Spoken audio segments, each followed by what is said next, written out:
What's up? What's up? Come on in.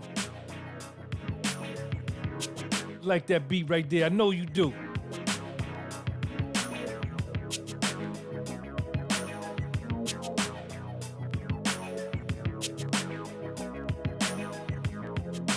You like that beat right there. I know you do.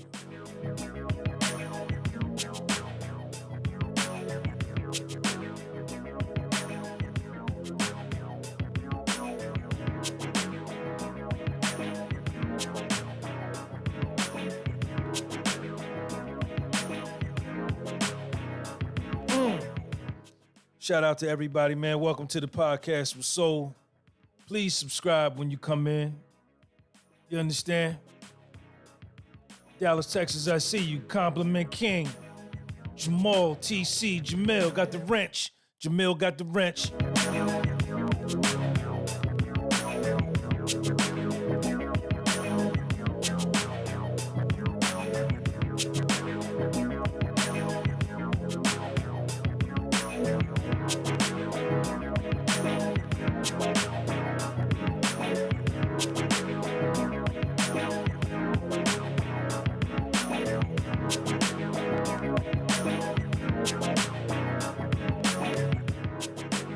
Check Sean G out.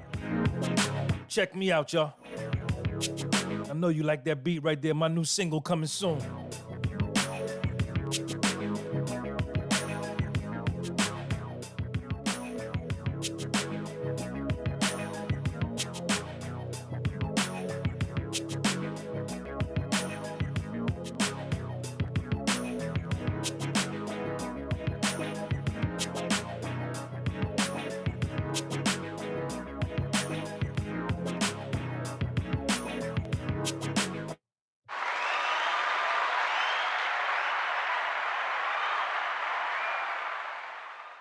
Yo, what's up, y'all? Shout out to the whole world. We here Saturday night, April the 8th. The song you just heard is one of the beats that I have yet to put some vocals to, but I will be putting some vocals to soon. I'm selling my new music. I don't know what the name of the music is. I don't know what genre it will fall under, but I'm definitely not a rapper. 1,000%. Don't want to be one.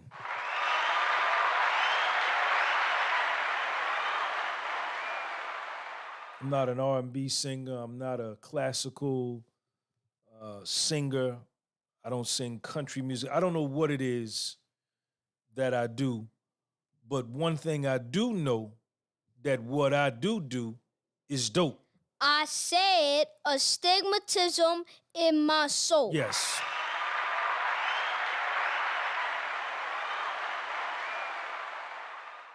So this is going to be a new show that I'm starting. It's going to be a scholars debate with Sean G. And what I really would like, what the best way to set this up, the best way to run this would be to,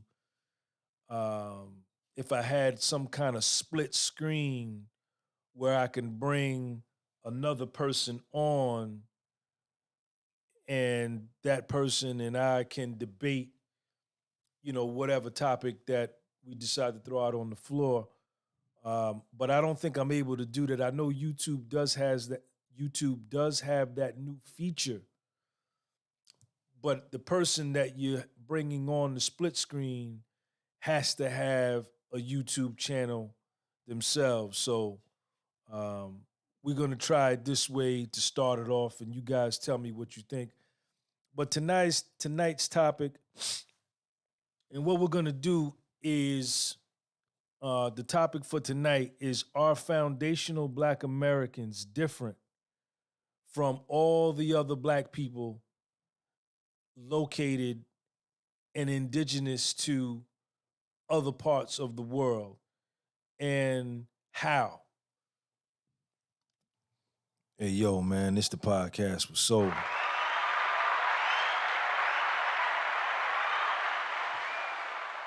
So, to briefly qualify my race, my ethnicity, and my bloodline is foundational Black American, going back to South Carolina on my father's side and to Georgia on my mother's side. I said astigmatism in my soul. Yes, indeed. So for those that may not know what a foundational Black American is, let me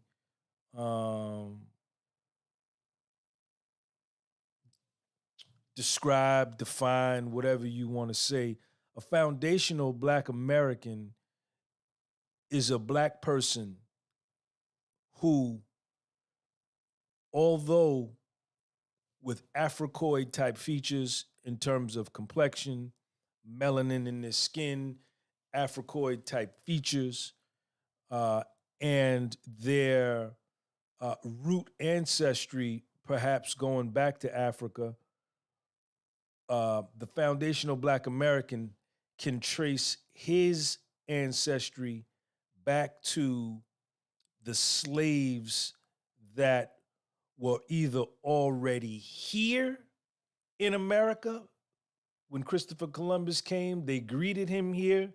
They were here along with the Native Americans. They had already traveled here from Africa or from wherever, or they could have been the African who was captured by other Africans on the continent of Africa and sold to the Portuguese or sold to the Spanish and were brought here during the transatlantic slave trade, leaving from the west coast of Africa, going across the Atlantic into the first stop, I think, was Brazil. Then after Brazil, they stopped in the Caribbean. And then from the Caribbean, they came up to North America, whether it was the Gulf of Mexico or South Carolina or Virginia, whatever. But the foundational Black American is the nigger that can trace his bloodline back to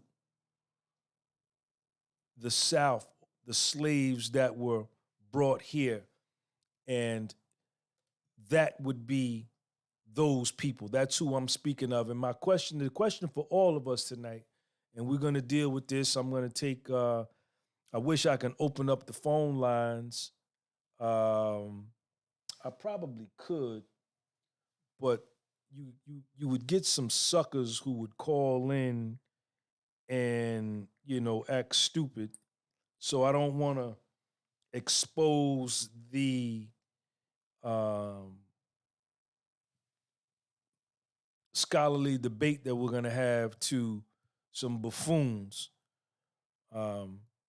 So that's what the foundational Black American is, as far as my description. Somebody else may have another description.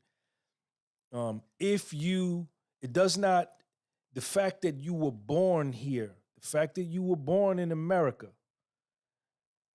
does not in and of itself make you a foundational Black American if your bloodline goes back to Haiti, goes back to Cuba, goes back to the Dominican Republic, goes back to Grenada, goes back to Brazil, goes back to Africa, goes back to Jamaica. If it goes back to London,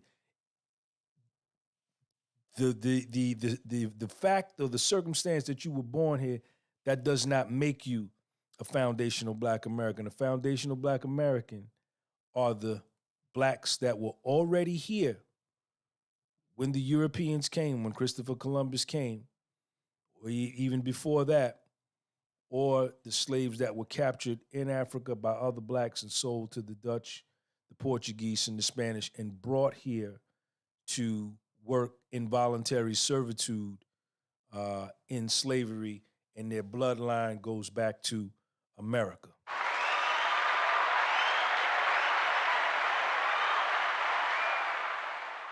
So I want to give a shout out to my man Zo Motion over there in Germany. Zo Motion hit me off with the $5 in euro. Check him out, y'all. Check him out, y'all. There we go. Yeah. Check that beat out. You ain't got no beat like that.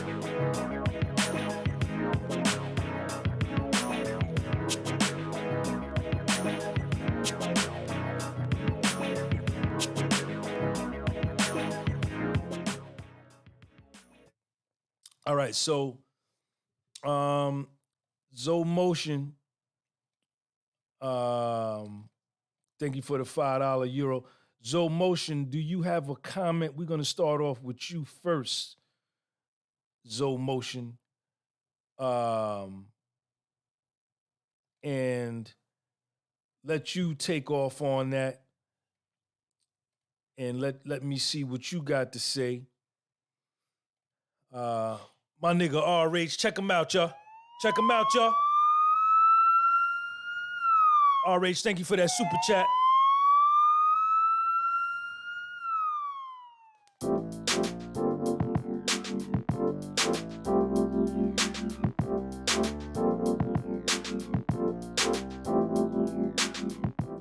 RH, thank you for that super chat. So Zo Motion, what you got to say? RH, obviously, RH, you got the floor. If you want to put up a comment, if somebody has a question, a comment, put it up there. Put it up there. And I think one day I'm going to, as this show evolves, I'm gonna have the capability to bring on split screens and maybe do something on the phone. Let me see something, man. How can I do this, man? Well, let's just take off. Let me see. Compliment King. Shout out to all of the members. The Barber 921. Excuse me, ZZ, the Compliment King. The Compliment King says, absolutely we are. All right. All right. Okay. Peace, Sean. Salute to the topic matter. I'll join in about an hour if you're still live. I'm in the middle of something now. Would love to chime in, brother. Okay, okay. And then Compliment King went on to put hashtag FBA. Hashtag FBA is Foundational Black America. All right, so Zo Motion Carlo over in Germany. Yo, Sean, have you watched documentaries like Hidden Colors? They talk a lot about that topic. What makes the difference between Africans and foundational Black Americans? Well, that's the question that I'm asking everybody tonight. And I did watch, I think the first Hidden Colors. I think I watched the first 2 or 3. Very informative. I watched one of them in prison. I watched one before I went to prison, and I watched it again while I was in prison. Very informative. But, you know, me personally, let me give y'all my take, and then you guys can kind of piggyback off of what I say, and you decide if you agree, if you disagree. To me, and I've been living 54 years. I've traveled the world. I've been to Africa. I've been to the Caribbean. I've been to the Bahamas. I've been to Jamaica. I've been to Cuba. I've been to Sudan. I've been to Egypt. I've been to South Africa, Swaziland, Lesotho, KwaZulu-Natal. And I've met Eritreans, Somalians. I've met different Blacks from around the world, right? And to me, it's no doubt, unequivocally, the foundational Black American is totally different from all other Blacks on the planet.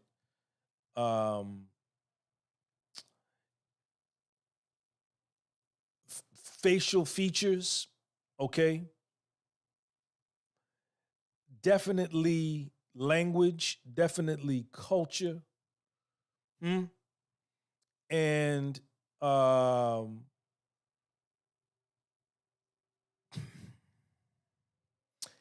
history, experience, customs, ideology. Can you guys hear me good? Is the audio good? Is the audio good? And you guys feel free to debate in live chat, and I'm gonna jump in if I see something interesting. And just from a geographical standpoint, and if you look at history, he's clearly different, right? So let me go ahead and get on out the way. Uh-oh, there go that beat again, y'all. Uh-oh. Let me go ahead and get out the way. All the niggas that's gonna say that I'm being divisive and we need unity and I'm being divisive. Why are you trying to split us up and all this and that? I'm gonna tell you to get out of here with that. All right? You understand? Because my religion is reality. That's the only religion I follow. My religion is reality. And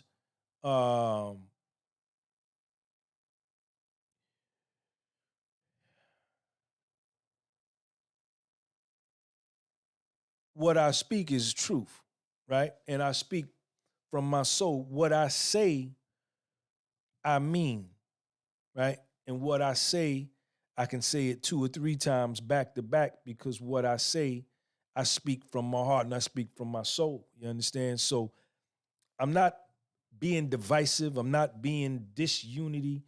I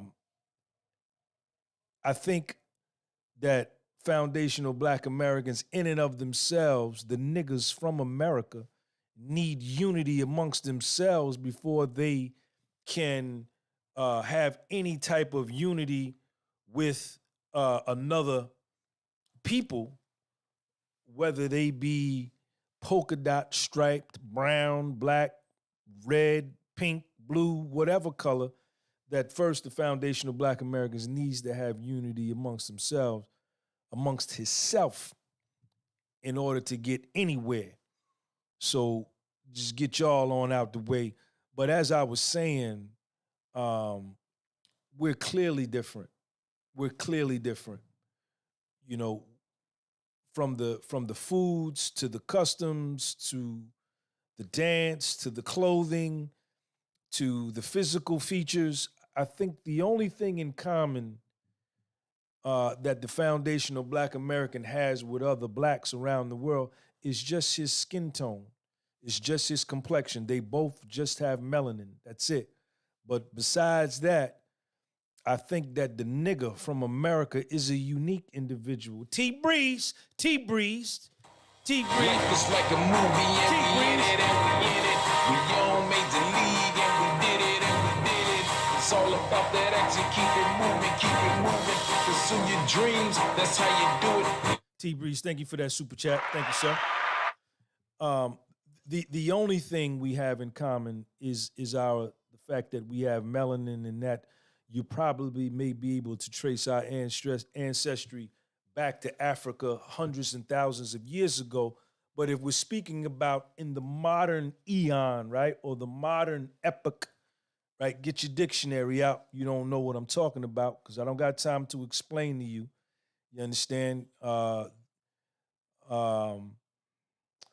You know, the nigga in America, he's a unique individual in and of himself. And I think the world knows that, and everybody knows that. I think but him. I think he's the last to know. So that's my position, right? And what I'm gonna say is just look at history, historically. And, you know, we know that history has been told by the European who colonized the majority of the world, not just Africans. They colonized Asians, they colonized South America, they colonized other Europeans, attempting to colonize the whole world as we speak with the World Economic Forum and NATO and all of these people in the American government. But just historically, you just look at this guy and he's different, right? He's different. So that's where I'm at. Let me see what's up with T Breeze. T Breeze says, shout out Lesotho. I've been to Maseru, Lesotho. Appreciate you, Sean. I heard you, but I'm one that's gonna say it's divisive. Shout out to T Breeze. He don't care nothing what Sean G say. He say I'm being divisive. Shout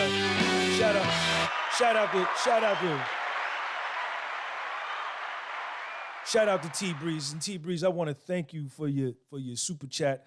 But as I've already expressed, I'm not being divisive. I'm just putting a fence around my house. Okay? You live across the street. My man lived down the block. Homeboy lived down the block. I got this my property with my fence, my driveway, my car. So you can't park your car on my driveway, right? You can't come and put your grill on my front yard and cook out on my property. You understand? So that's what I'm saying. And let me take it a step further, right? So you have various Asian cultures. You got Vietnamese, you got Cambodia, you got Laos, you got North Korea, South Korea, Philippines, China, Japan. Talk to me. Cambodia, right? 8 or 9 different, they're all Asian, but they all have different language. They all have different script, right? They all have different customs, right? And you can get all into, we can get all into the nigga shit about, how the white man done divided us and all the divide and conquer. I don't care nothing about none of that. We're not gonna let that enter into this discussion because we're not gonna split hairs with what happened, when and where and why. We talking about April the 8th, 2023, and this is where we at. You understand? Let's go to Europe. In Europe, you have the Russian, you have the Ukrainian, you have the Moldovan, you have the Albanian, you have the Serbian, you have the Croatian, you have the German, you have the Irish, the Greek. Can I keep going? The Hungarian, the Finland, 11 or 12 different Europeans, the French, all white, all European, different languages, different scripts, different customs, different traditions, all right? So you understand, we're not gonna do that. We're not gonna do that. We're not gonna let the argument turn into some barbershop talk, you understand, or we standing in front of the liquor store in front of a barrel with fire in it, you know what I'm saying, and complaining about where we at. This is a scholarly approach, and that's what we're gonna do. But T Breeze, man, I appreciate you for supporting the channel, man, and you've been to Maseru, Lesotho. Beautiful place, ain't it? South Africa, man. Beautiful, beautiful country, man. I went to Cape Town. I flew into Joburg. I flew into Johannesburg. From Johannesburg, I stayed a couple of days in Johannesburg. I went into Soweto. Then we went to Durban, Cape Town, Kruger National Park, Swaziland, Lesotho. I was all over South Africa, man. I went to the Kendrick Peterson Memorial in Soweto, went by Bishop Desmond Tutu's house in the middle of Soweto. Dope experience. All right, so here go my nigga RH. In my personal experience, I found FBA to have a very different culture, soul, drive, determination, and a very unique self-pride and a creativeness to him. Outstanding and game bred. Check my man out.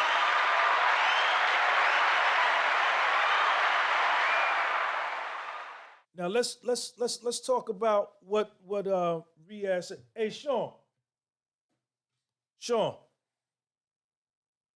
Let's talk. Sean got his headphones on. He can't hear me. So let's talk about what RH says, right? RH, what nationality are you to? What nationality are you, RH, and anybody? T Breeze, what's your nationality? If I address your comment, or you want me to address your comment, you got to put your nationality in there so we can understand who's saying what. And I know y'all got these fake profiles because you live a fake life, but just for the discussion, let's put your nationality in there. Okay, so R.A. said he's Fijian. His bloodline is Fijian from the island of Fiji. So in my personal experience, I found foundational Black Americans to have a very different culture, soul, drive, determination, and a very unique self-pride and a creativeness to him. Outstanding and game bred. Now, this is from a man who's a non-Africoid type, per se. We know there was a lot of miscegenation and race mixing amongst races, but per se, Fijians are more along the Asian tip, right? With some African mixed in. If you go way back to India, and if you talk about the Indians in the south of India, you're probably talking about some Africans, the Dravidians and things like that, but we're not going to split hairs with that. So he says, outstanding and game bred, very different culture, soul. Now, the foundational Black American has a soul to him. Does he have a soul to him that's unique and different from other Blacks? Do other Blacks even have soul in terms of the soul the way we know it here in the United States? Very unique self-pride and creativeness to him, determination and very unique determination. Now, let's talk about that. Now, so I wish I could have, this is really a topic, man, where you really need about 5 or 6 dudes on a stage, man, to really like get into it, man, with a moderator. He has a determination. He was enslaved. He was a captive. He was a physical captive. He's still a captive. The foundational Black American in 2023 is a captive. He's a conquered people in the United States of America. Yes, he is.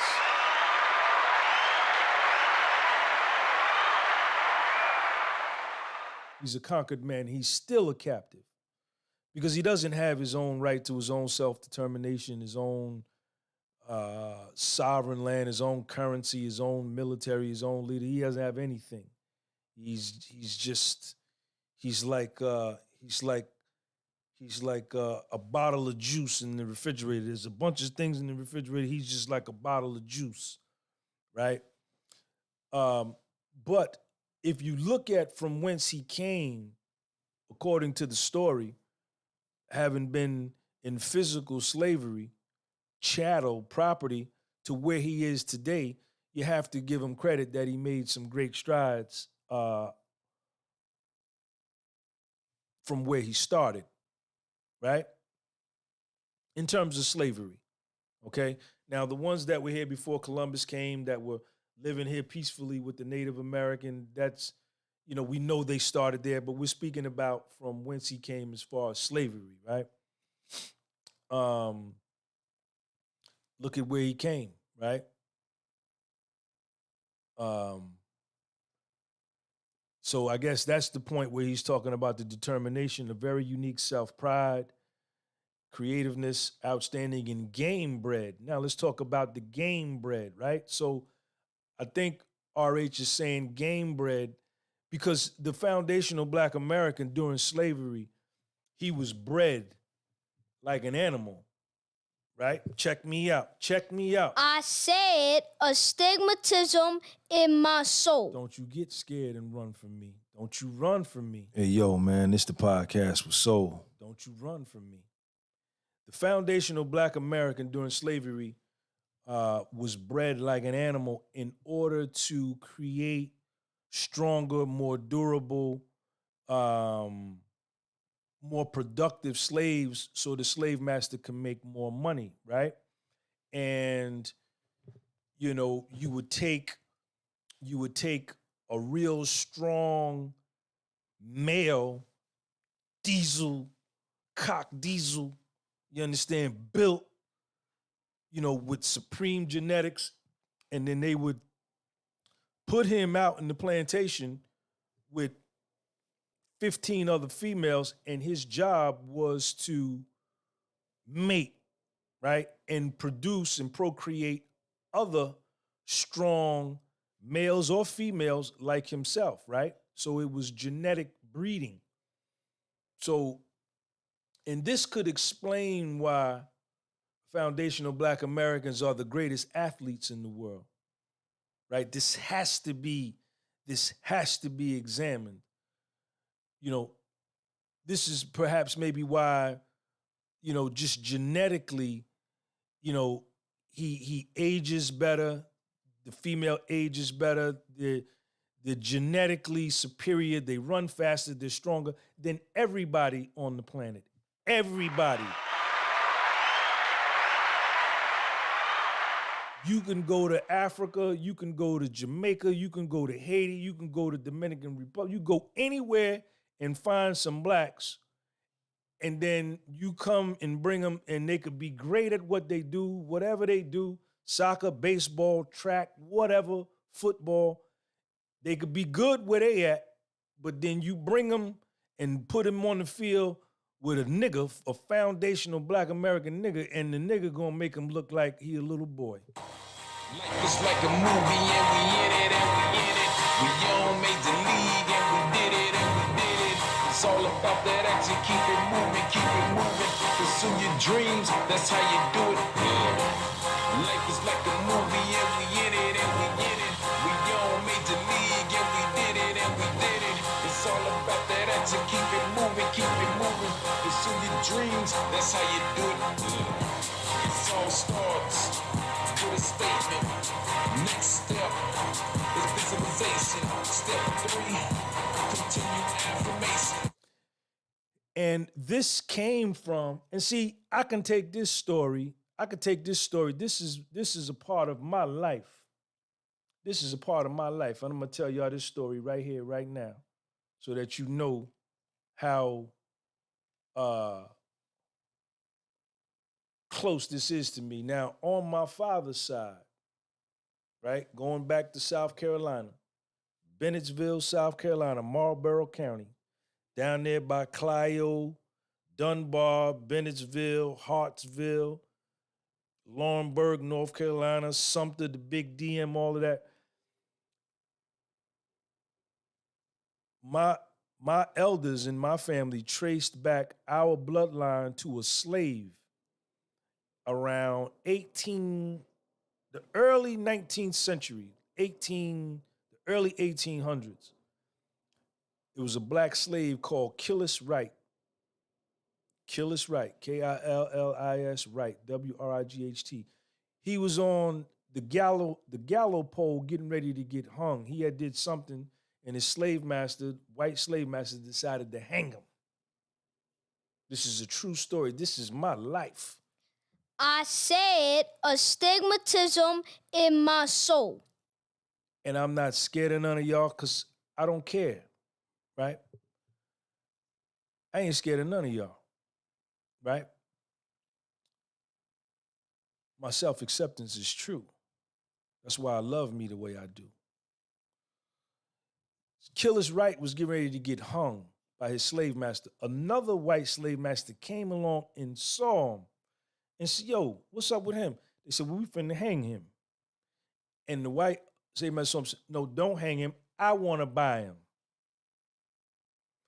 Bought him, took him back to his plantation in South Carolina, and as I just expressed to you, put him out on a plantation. He had 38 children. Hey, yo, man, this the podcast with Soul. And this is my bloodline on my father's side. He had 38 children, right? Now, on my mother's side, we traced our ancestry back to a Native American woman, a Cherokee. Her name was Emma Fox. This is like, she was from North Carolina. she goes back. This is like the 1800s too. That's we trace that back. And she married a black slave. His name was Simon. He didn't even have no last name. Name was Simon. That was it. Her name was Emma Fox. He was Simon. And on his tombstone, it says, you know how you have a tombstone when you die to put your name and your date you was born and date you died? On his, I seen it. I got it pictures. It says, Simon, born a slave. That's it. I said astigmatism in my soul. I don't care nothing about none of y'all because I ain't scared of y'all because I love me. You understand? That's why I'm great. So when we talk about breeding, this is real. This is real. This ain't, I know, see, a lot of blacks are ashamed. They're ashamed. Nigga got that motherfucking fed look of their slave history. And that's why they try to be somebody else. They try to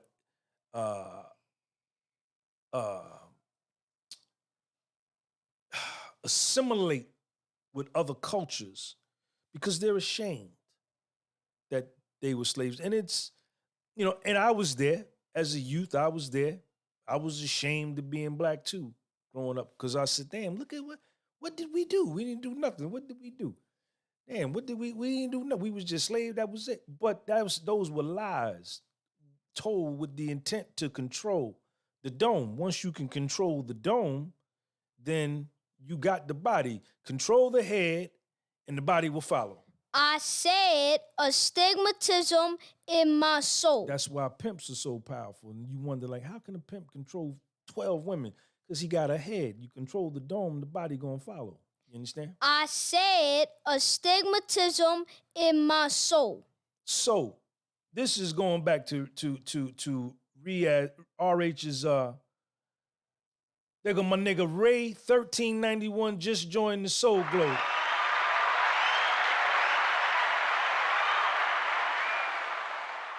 Zomo Carlo it got Haitian ancestry. Okay, there you go. Ray 1391, thank you for joining the channel. Welcome to Soul Glow. Let me see. Zomotion. FBA's foundational Black Americans have a different type of energy. You can really feel that in comparison with other Africans. T Breeze. Dad's side was traced by that. Dad's side we've traced by to the at least the 1830s in North Carolina. My mom's side came from Trinidad and Tobago in the late 1800s or early 1900s. Not exactly sure. Shout out to T Breeze.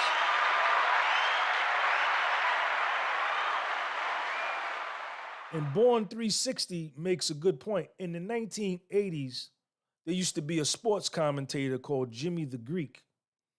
And Jimmy the Greek, live on air in the 1980s, I don't know if it was on NBC or CBS, he said it. He was a Caucasian, he was a white man.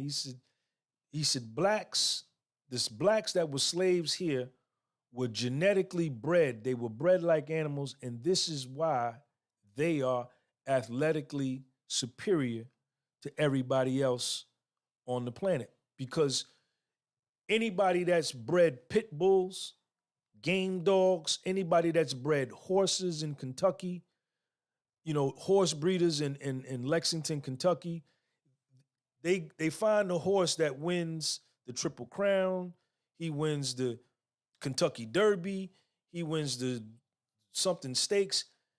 If that horse wins 2 or 3 races in a year, that male horse, he becomes infinitely valuable to other horse breeders because they want to buy him, and they will even pay the owner of that horse to bring that male horse over to his farm,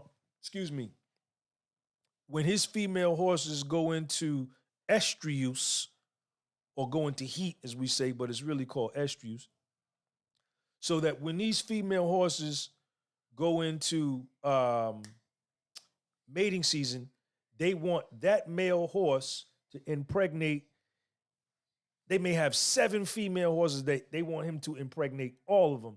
So in hopes that the offspring will be a boy, and that boy horse can grow up to also win the Triple Crown and make them a lot of money, man. This is real. I know it makes you uncomfortable, but if this makes you uncomfortable, then you need to get off my channel, because I don't care how you feel. You understand? I'm not interested in how you feel, right? I'm interested in telling the truth. That's all I'm interested in. So if you don't like it, get your ass up out of here. Shout out, one my man, Ray 1391. Where you at, Ray 1391? So I hope I touched on that enough. RH left another comment. Foundation of Black Americans have produced superstar after superstar in every facet I respect, from fighting to the fine arts and athletics. I have not seen Africans or others produce this level of champions. Let's talk about it. The greatest baseball players ever. I know there's not a lot of foundational Black Americans in baseball today, but if you look in the history books, if you look in the record books of Major League Baseball, all of the greatest records are held by foundational Black Americans, because we played. When I was growing up in the 70s, the Yankees had 5 starting Black players. The Kansas City Royals maybe had 6 or 7. The St. Louis Cardinals, the Detroit Tigers, Pittsburgh Pirates in 1971, they won the World Series. The whole team was Black. And a couple of the players were Black Latinos on that 1971 team. But from a visual perspective, the whole team was Black. So the home run king is Hank Aaron, right? The greatest pitcher to ever live, Satchel Paige. They say Josh Gibson really is the home run king. He hit more home runs than anybody. And, you know, you have to put an asterisk next to Babe Ruth's records and Ty Cobb and all of these white players that played way, way back in the day, because they did not play against foundational Black American and Latino players. They only played amongst themselves. So in order to be the best, you got to beat the best, right? So basketball, track, football, you know, you name it, you know, real athletic, boxing. So I see where RH is coming from with that. Ray 1931, you are appreciated, brother. My people come from Charleston, South Carolina, not far from Slave Market in downtown Charleston. Charleston, South Carolina, I went to school at Morris Brown College in Atlanta, Georgia. It's the only school in the state of Georgia founded by foundational Black Americans, for foundational Black Americans. It was founded in 1881, 16 years after the enactment of the Emancipation Proclamation, right? I know they say all Emancipation Proclamation was signed in 1863, but it did not go into effect until January 1st, 1865. And Denmark Vesey and Gabriel Prosser led a slave revolt in Charleston, South Carolina. Charleston, South Carolina was a major, major slave market. And Denmark Vesey and Gabriel Prosser and Morris Brown was there. They led a slave revolt in Charleston and got chased out. And Morris Brown ran to Philadelphia. And I don't know what happened to Denmark Vesey and Gabriel Prosser, but Ray 1391, thank you for joining the channel, man.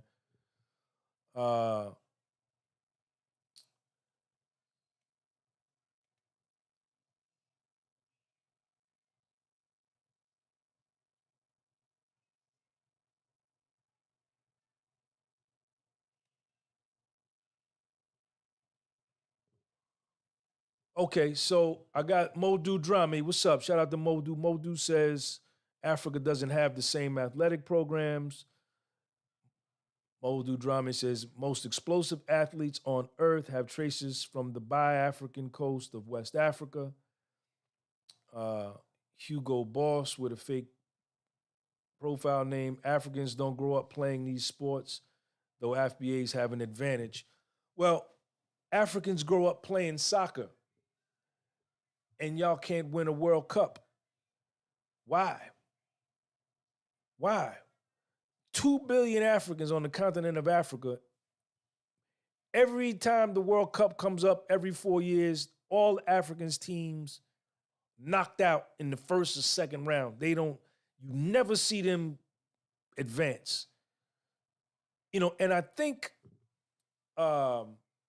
it's not even up for debate as far as who's the greatest athletes in the world. Nobody can beat us doing nothing. I don't know why.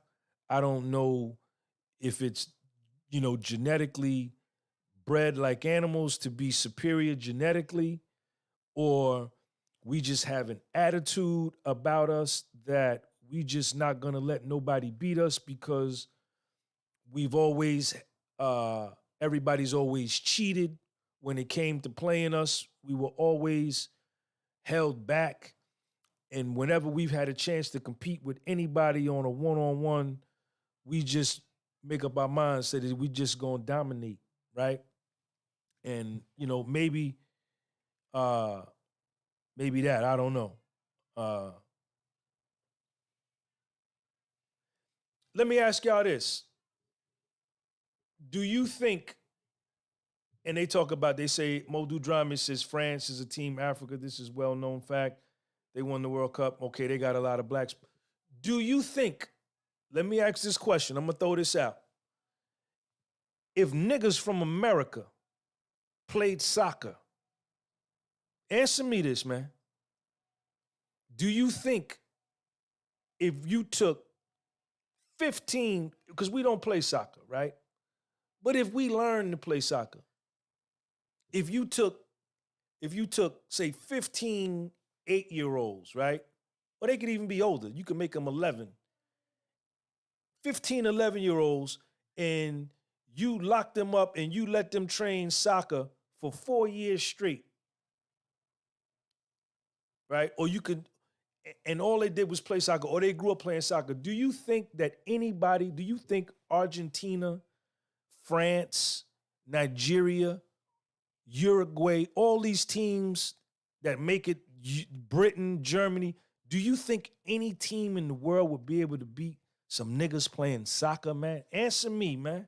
I said astigmatism in my soul. Talk to me. If we played soccer, who would be able to beat us? Nobody. I know that. I know nobody. They can all go to European teams. You could tell them to all go back. You could go get all of the, you can get them all and put them all on the same team. You can get your best Africans that play soccer,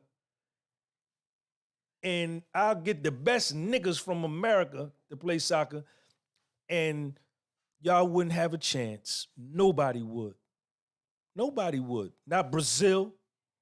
They got a lot of black players. A lot of slaves went to Brazil.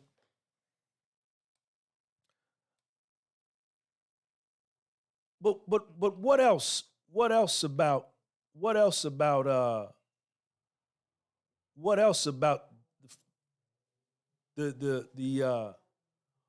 Roland Lee? What's up, man? St. Louis in the building. My nigga Roland Lee in here. And now let's look at the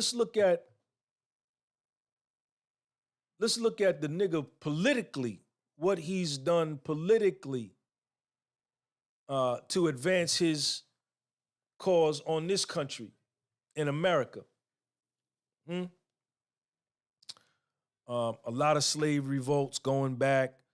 I know he fought in the Civil War. He fought in all these wars, Vietnam, World War I, World War II, Korea. He fought in everything to help this country to be what it is today. And I believe that this country, the United States of America, wouldn't be nothing what it is without the nigga. The nigga built it for free, right? But his fight for his freedom opened the doors to all other nationalities, creeds, colors, and religions to come here as immigrants, man, and start new lives. You know, the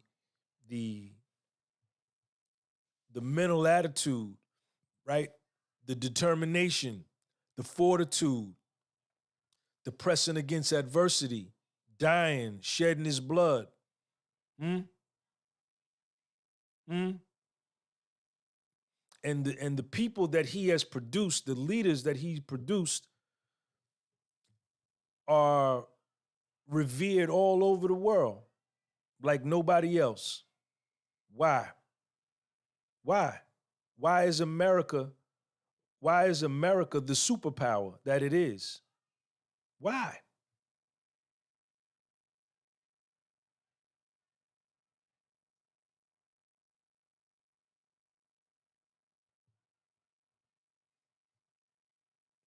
Why? Why is this country like that?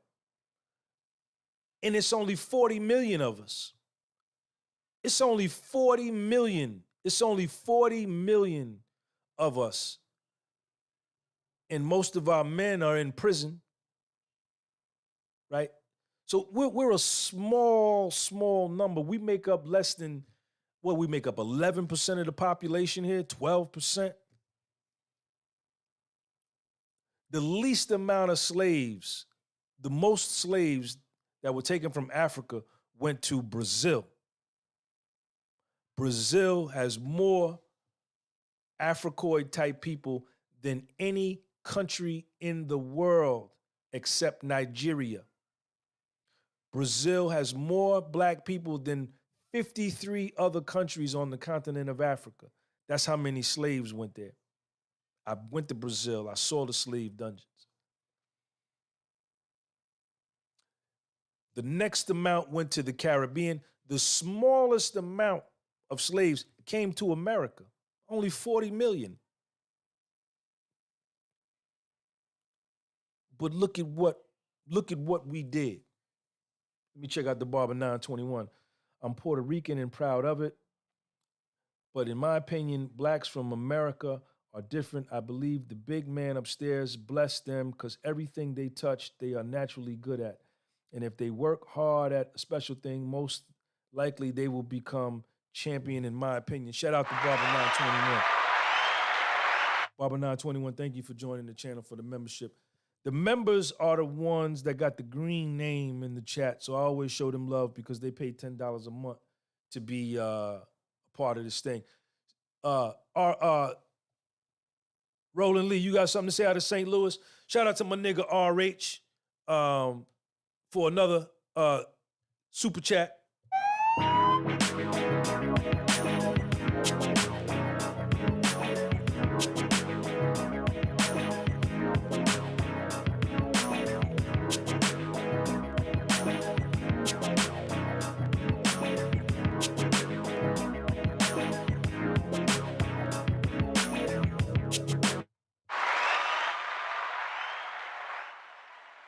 That's gonna be the beat to one of my new songs.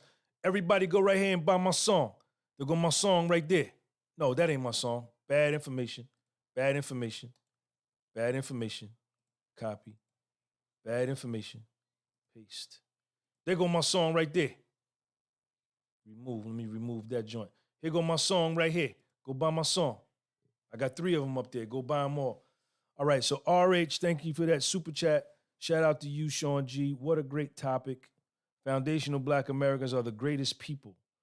The foundational Black American opened the door for me to be great and to be proud to be colored. Shout out to RH, man.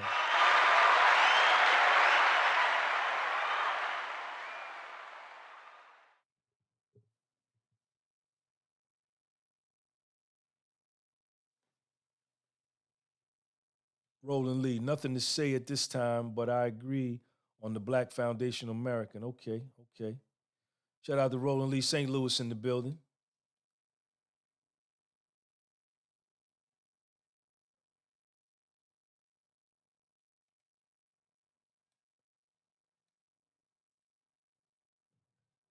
Ray Nino Barkley, spirit of a king, heart of a lion, crown of a peasant, hands of a servant, legs of an olive tree, how God made me.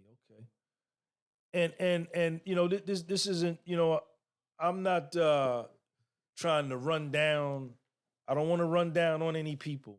I'm not trying to talk down on no other people, because I really don't care uh, too much about any other people. I really care a lot about my own people because my people need care. So I'm not trying to diss no other race or no other culture, you know, but I'm just in love with my own, right? And just my observation. And I probably can't be impartial, right? I ain't even gonna sit up here and front like I can be objective, and because I can't, because I am foundational Black American. But as objective and as impartial as I try to be, you just look at who we produce. Look at Muhammad Ali. Who produced Muhammad Ali? Out of Louisville, Kentucky. Who produced Muhammad Ali? It don't get no better than that. It don't get no better than that. I said astigmatism in my soul.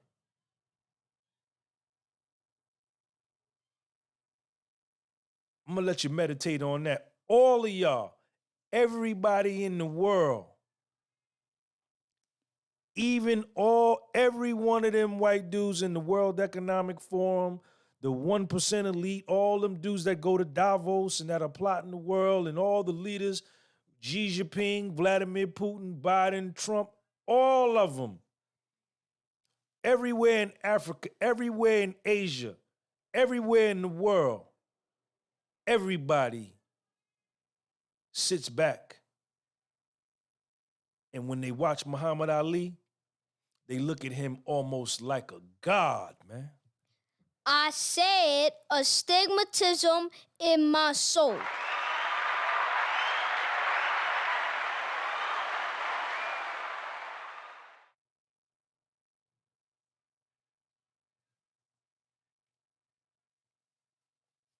That's who we produce from slavery. And the list could go on and on. I could sit up here all day.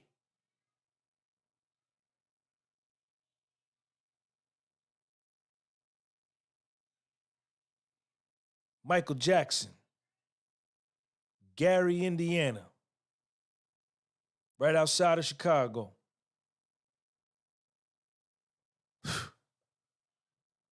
Foundational Black American, Muhammad Ali, foundational Black American. Why did this people that everybody hates, that everybody looks down upon, that everybody looks at with a view of condescension, that everybody holds in contempt, that everybody points their finger and say, look at them, they dumb, they stupid, they lazy, they don't work, they steal, they rob, they on drugs, they kill, they go to jail. They were slaves. They got no leadership. They not unified. Everywhere around the world, this is a common perception. Was enslaved in this country. Why did this race of people produce Muhammad Ali? Tell me. Tell me. RH, thank you for that super chat, man. Thank you.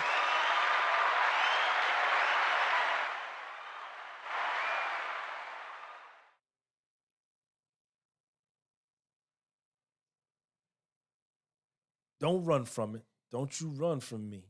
Don't you run from me. And I hope what I'm saying scare you. I hope it do. Michael Jackson.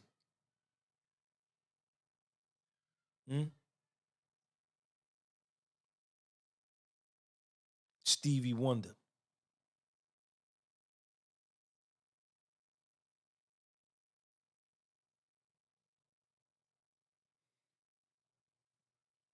My man RH says Big Mama Thornton. That's who Jimi Hendrix, Elvis, B.B. King, all of them got their style from Big Mama Thornton. Go on YouTube and type in Big Mama Thornton. Type it in. Type it in.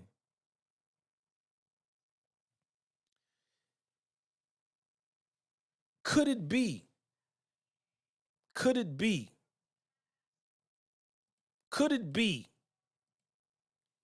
that the labor, get him, Sean. Get him, Sean. Get him, Sean. I got him. Don't you move. Get him, Sean. Nigga got that motherfucking fed look. Get him, Sean. Could it be that the labor from slavery, the picking the peas, the plowing the mule, the picking the potatoes, to growing the crops, to raising the chickens, to picking the cotton, to plowing the field, to working in the fields, from can't see in the morning to can't see at night. Could all of the work, what's up, Mark Doggett? I see you, Mark. Could it be that all of the work, the physical labor that we did, and pass that work ethic down to, could that physical work create the genetics, the vascularity in the veins, the mental fortitude to be able to work in 90-degree weather your whole life and survive, never get sick, never go, no hospitals, no doctor, you just work? Could that be that adversity? Because adversity, when you go to the gym and you lift weights, what do? You put weight on to create adversity, to create resistance. The heavier the weight, the more you push, the bigger the muscle, the stronger the muscle. You do calisthenics, pull-ups, push-ups, dips, squats. What I do, such a great job at. That's why I look so good. And I look good now. 54 years old. Look at my skin. Look at my skin. I just did 10 sets of 10 today. But don't get me off topic. Let me get back. Could it be that all that work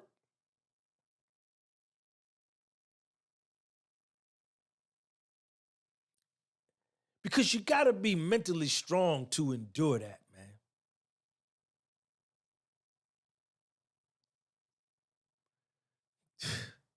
Man, I couldn't endure that shit a week. 6 days. I said, man, fuck this shit, nigga. You got to kill me.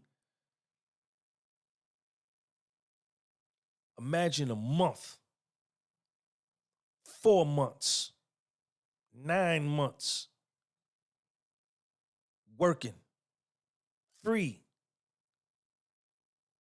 no pay, in the most difficult circumstance, and you do this shit your whole life. Could it be that this determination, get him, Sean, get him, Sean. Could it be that this resolve, this will, this determination, this fortitude, this strength of mind got passed down too? And that's why we able to do some of the things we able to do? Mark Dougherty, I see you. Mark Dougherty says Jack Johnson. Mark Dougherty says Jack Johnson. I see you, Mark. Thank you for your membership.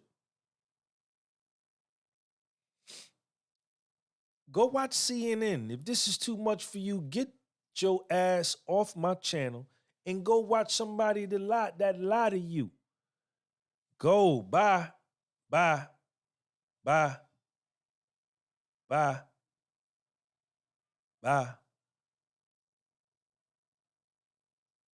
speak life into this microphone. Keenan Wright, what's up?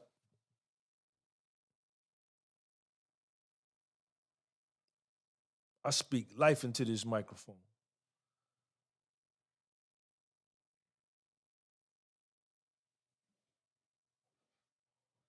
I'll debate anybody, man. I'll debate anybody. You tell anybody on the planet, any scholar at any historically black college, any Ivy League college, any institution for higher learning anywhere on the planet, anybody, any speaker, motivational speaker, podcaster, you tell them, Sean G, I will battle anybody. I'll debate anybody. I put my skills up against anybody. I ain't scared. Life is like a movie and we in it and we in it. We all made the league and we did it and we did it. It's all about that action, keep it moving, pursue your dreams, that's how you do it. Yeah. Life is like a movie and we in it and we in it.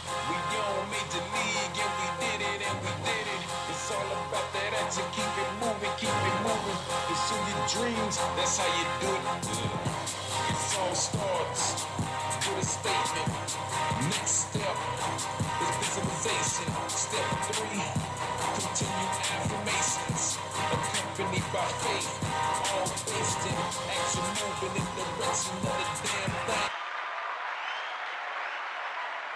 Shout out to Chef Bam. And Chef Bam, I see you.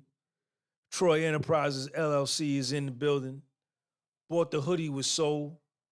Bought one of my hoodies with soul. $325. I cut him a break, though. That's my man, though. Chef Bama, we see you.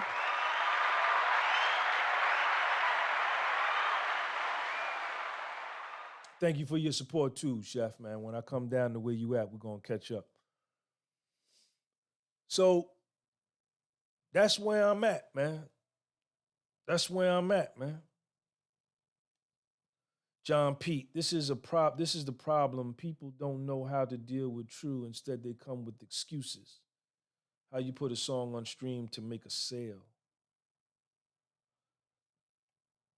John Pete, this is a problem. People, John Pete, you got something you want to add to the discussion? Here go one of my songs, man. Y'all go get that song right there. There go the link.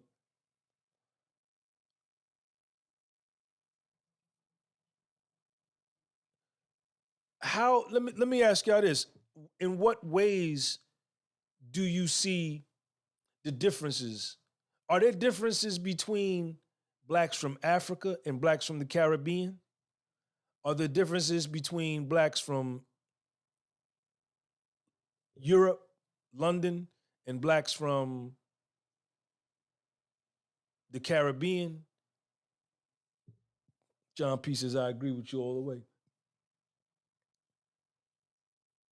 I mean, you gotta see, nobody wants to acknowledge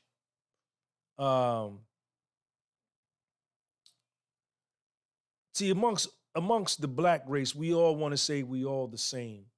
But that does the foundational Black American a disservice. And see, the foundational Black American, right? There was a tremendous difference. The foundational Black American, his self-esteem is so low, collectively, right? Not mine, because you see how good I look. Look at my skin. Why my skin look like this? Why I look like this? And I'm 54. My goddamn skin, I'm shining. No wrinkles, none of that. See, the foundational Black American, he suffers collectively from low self-esteem and no confidence. He has no courage because he's ashamed of himself, right?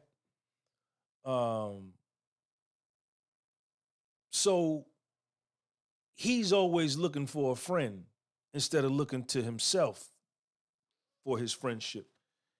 And other blacks that migrate here to this country, the blacks that come from the Caribbean, the blacks that come from Africa, the blacks that come from South America, wherever they come here and they want to hook up their train to our caboose to our engine. They want to hook up their caboose to our engine and tie themselves to our struggle, right? When they had absolutely nothing to do with it, didn't bear none of the costs, didn't pay none of the price. The only thing they bring with them to this country is just their color. But they come here, they want to take advantage of all of the social programs that we helped create, all the strides we made. And foundational Black Americans are so dumb, so weak, that we don't delineate, right? And we don't set no demarcation line, letting people know, nah, man, you can't come here and claim Muhammad Ali, and you from over there, you from Uganda.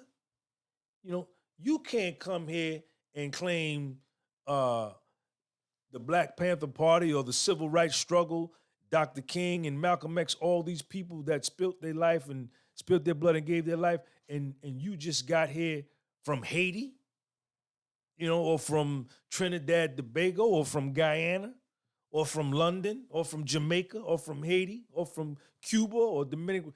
No, you got to go and hook yourself up with your people and what your people did, right? And we see what y'all did, you know. We see Toussaint L'Ouverture in Haiti, Dessalines in Haiti. We see Bob Marley in Jamaica, the Maroons in Jamaica. We see Caspar Yanga in Mexico, you know, and Simon Bolivar, all the slaves that helped liberate Colombia in South America. Did you know that 75% of Simon Bolivar's army in Colombia, in South America, were Africoid type, were the African slaves that helped free Colombia from Spanish rule, right?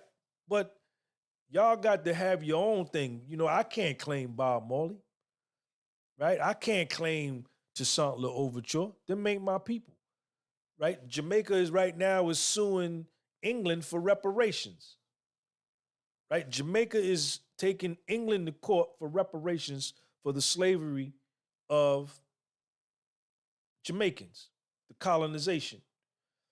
You know, Haitians were colonized by the French, Dominicans were colonized by the Spanish and by the Haitians at one point. The Cubans were so I can't go to, you know what I'm saying, Jamaica and say, yo, let me get some reparations too. I'm Black. Well, where you from, nigga? I'm from Jersey. No, well, you got to be from Kingston. You got to be from Ocho Rios. You got to be from Spanish Town, Montego Bay, Negril, Linstead, in order to get down here. You understand? To get down with this. So y'all can't come here and goddamn hook yourself up with Dr. King and talking about, yeah, we shall overcome. You can't come here and hook yourself up to Huey P. Newton, right? Or Angela Davis.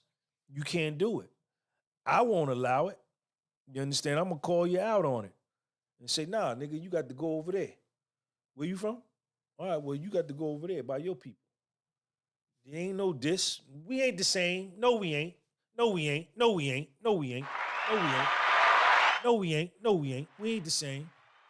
I said astigmatism in my soul. Yeah.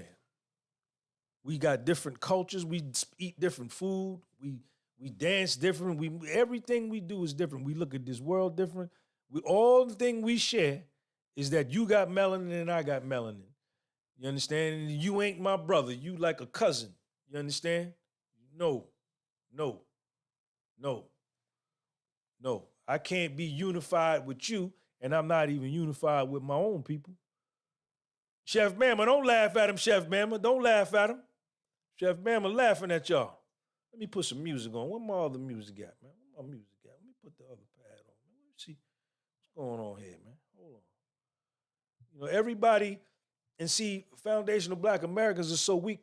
We let people come and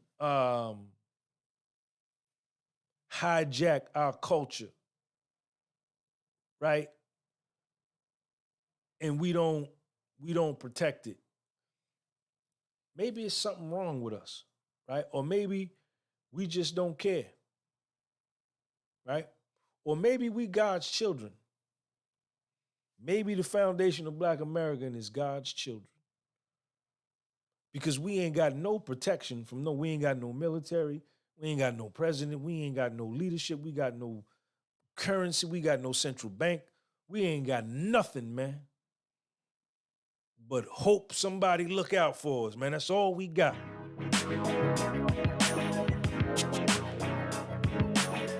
Hey, Shaw.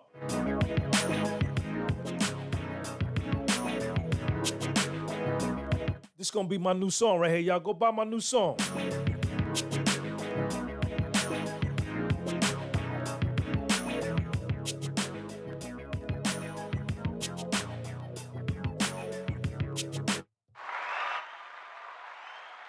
Shout out to me for making music, man. Shout out to me.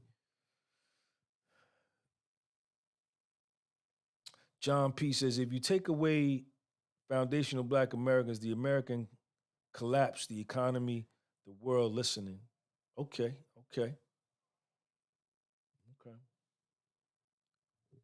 Something wrong with my people, though. Something wrong with my people. The foundation of Black Americans, we some dumb motherfuckers, man. Stupid. My people, something wrong with us. Or either we doing it the right way. Either everybody else in the world doing it the wrong way by coming together, unifying amongst themselves. And that's the wrong thing to do. And you're supposed to be disunified and kill each other. Or we all together wrong. But we don't have no type of organization, no structure, no plan. Don't even seem to have no interest in a plan. No nothing. No nothing. The world, these countries, these world leaders right now are vying for world leadership. They're vying to see who's going to be the superpower going forward. And we talking about where the weed at. Did you hear what he said? Oh, shit. That's fire. Talking about other rappers. Or they worried about LeBron James' stats. Or, did Tupac and Biggie get killed on a Wednesday at 2 o'clock, or was it at 6:30 that afternoon? We still talking about that 30 years later.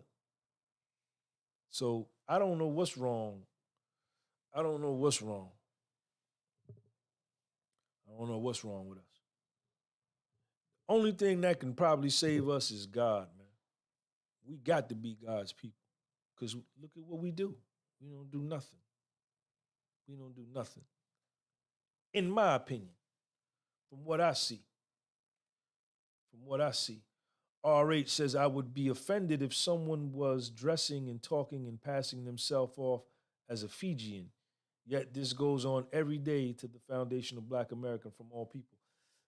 RH says that everybody copies the foundation of Black American's style, his dress, the way he wears his clothes, the music that he makes, the way he walks, the way he talks. He says that everybody around the world mimics him and imitates him. But in the same breath, they despise him and they hold him in contempt. Why is that? What's wrong with the nigga? Why everybody want to dress like the nigga and be like, look at my tie. I got the flyest tie ever. Look how good I look, man. I'm money, man. Look at my shoulders, my whole chest, because I do calisthenics. I'm money, man. Look at my skin. I came on this show, I didn't put no shea butter on my face, no Vaseline, no lotion. Look at how I glow, man. Look at how I glow. Why I look so good? Because I got them goddamn slave genetics, man. Life is like a movie and we in it. We all made the league and we did it. It's all about that action. Keep it moving. Pursue your dreams. That's how you do it. Life is like a movie and we in it. We all made the league. So this beat is crazy. It all starts with a statement.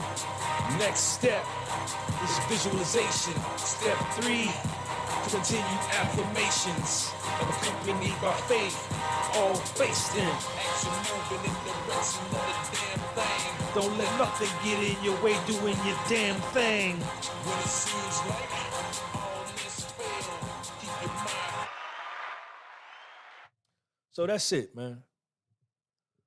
What else y'all want to talk about, man?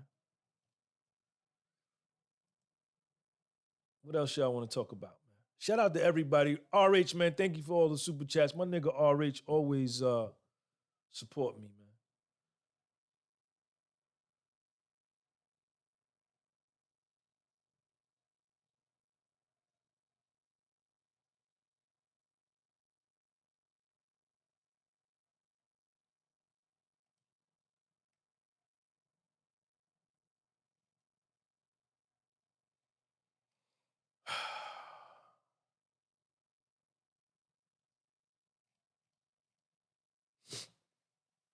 What else y'all want to talk about? Huh?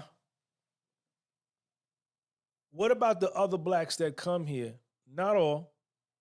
What about the other blacks that come here from other countries and they hold, even they themselves look down on the foundation of Black America? Even them. Other blacks from other parts of the world come here and they hold the foundation of Black American in contempt. They want to ingratiate themselves with them. They want to dress like them and be like them. But inwardly, they look down on him. They think they better than him too. Everybody think they better than the foundation of Black America. Everybody do. But these other blacks, they come here from other countries, they ingratiate themselves in our community, and then when they go back home to their country, they buy all the clothes that we wear. They buy all the clothes that we wear, and they go back home, you know, dressing like us, trying to be like us, but, you know, inwardly. But when they come back here, you know what I'm saying, they look down on us. Everybody do. Yeah, man. Why I look so good, man? Why my beard look like this? Why my beard so money? Look at my beard. That's why the women love to come on here, man. The women love to come on here and say, let me go ahead and see Sean big, pretty lips. Look at his teeth. Look at how white his teeth is. Look at how white. Them all Sean teeth. They want to kiss me, man. All my female subscribers come on here and they say, I want to kiss Sean. Yes, they do. I said astigmatism in my soul. RH says because they are jealous and want to be you. RH says that a lot of the blacks that come here from other parts of the world are inwardly jealous of the foundation of Black American. Is that true or false? I've been on here an hour and 20 minutes, man. Somebody else put some comments in the joint, man. Put some comments in the joint, man.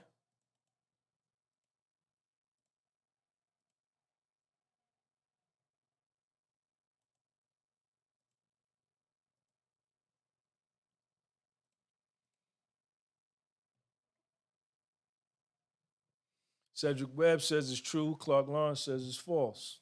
Okay.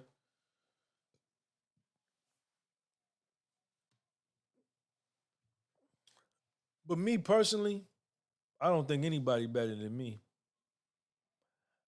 I'm arrogant and I'm conceited. So I think I'm better than everybody. Yes, I do. Yes, I do.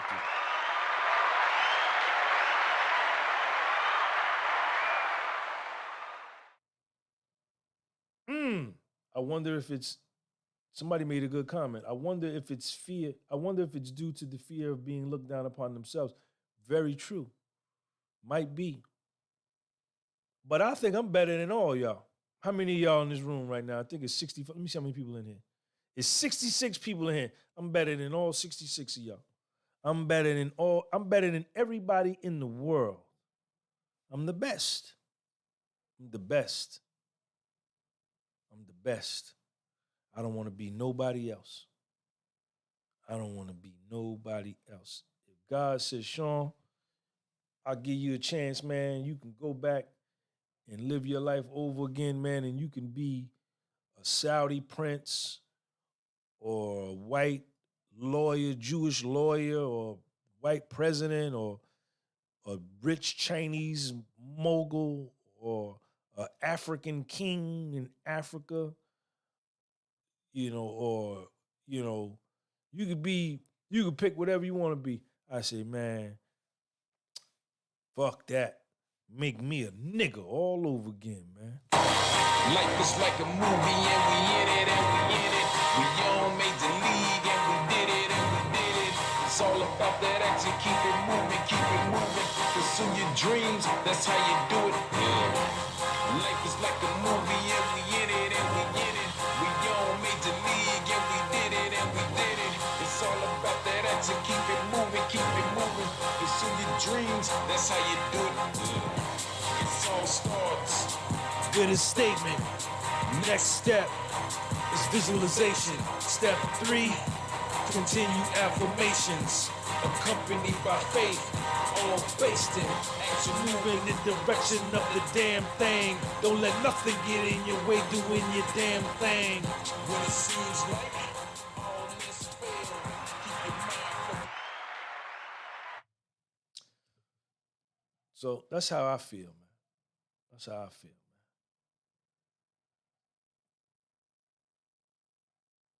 King of Dreams got hit upside the head with the wrench. RH hit him upside the head with the wrench. He must have said something crazy. I'm jealous. I know my father. Jealous, I know. The Compliment King says, cream of the planet. Cream of the planet. Hashtag FBA. Why do you say that, Compliment King? Why do you say that the Foundation of Black American is the cream of the planet? Why? Why do you feel such? Please expound upon that. Look at my tie, man. My knot on my tie better than your knot on your tie. Look at that. Look at that. Look at how my chest, because I work out so much, my shirt. See, when your shirt fit like this, the honey's gonna be on you. When your shirt fit like this, they're gonna want to give you some. Because they're gonna say, look at how his shirt look. Sean, bring me that smoothie.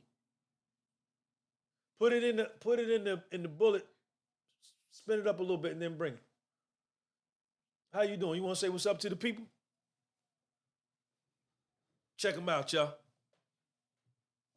Check them out, y'all. Played 2 baseball games today. What's up? Check them out, y'all. Played 2 baseball games today. And did 10 sets of 10. Why do I look so light? Because you got to get some sunlight. You're going to be dark as this goddamn microphone by June. You know how you get black in the summertime. Bring me that smoothie.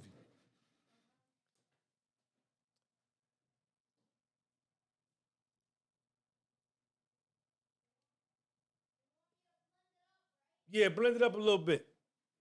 I've been on here an hour and a half. He had the braids. Every time his mother braided his hair, he'd take them out. Within 2 days, she braided, he'd take it out. I don't know why that nigga take them braids out.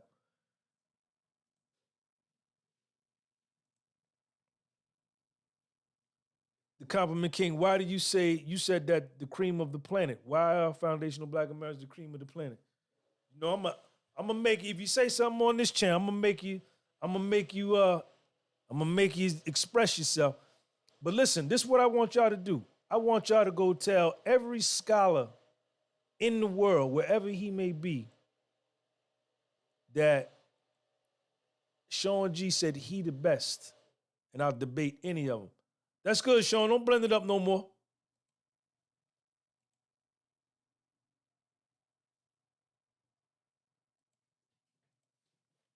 Thank you, man. You want some? You finna go to sleep in a little bit, ain't you? Huh?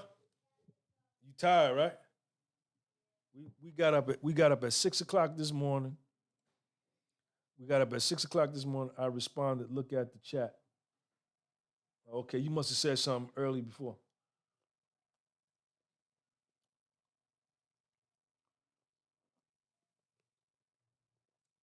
Look at that right there.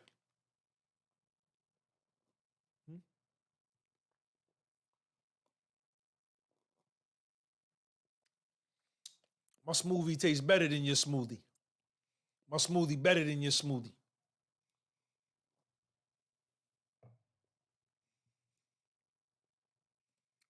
All right, so what we gonna talk about now, man? What we gonna talk about now?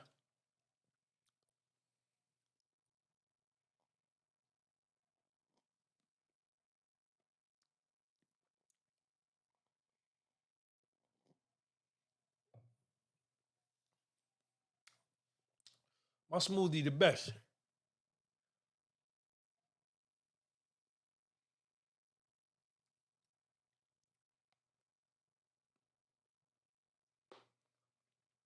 The legitimate black issues get lost in the sea of wokeism. What do you mean by that? What black issues? What black issues? Be specific, Francis. I picked your comment out. Add some color to that.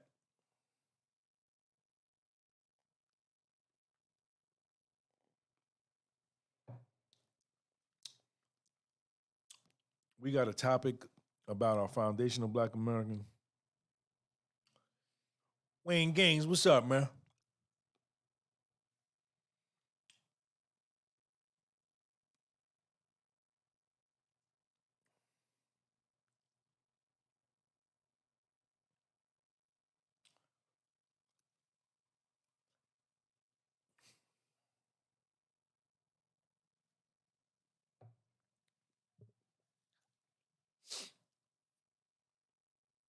Real workplace. Man, you. I'm not even going. I thought you was going to add some real color to the conversation. You coming in here with some nonsense, man.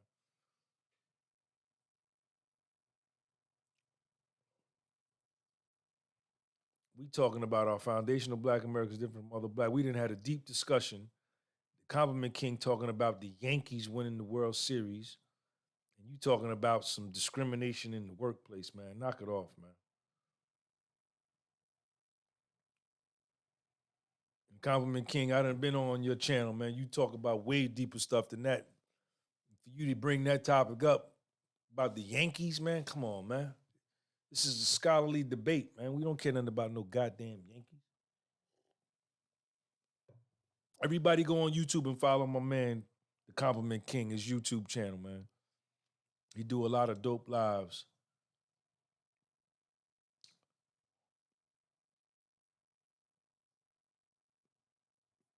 Here's another one. Look at this, man.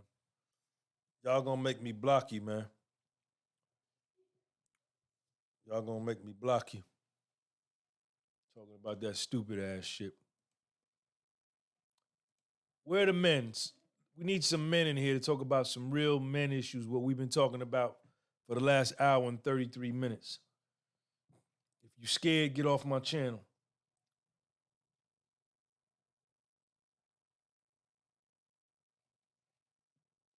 If you scared, get off my channel.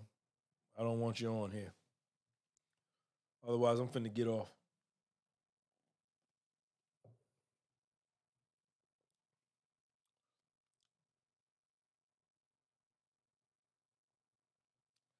Nah, we stay heavy. Once we start heavy, we stay heavy.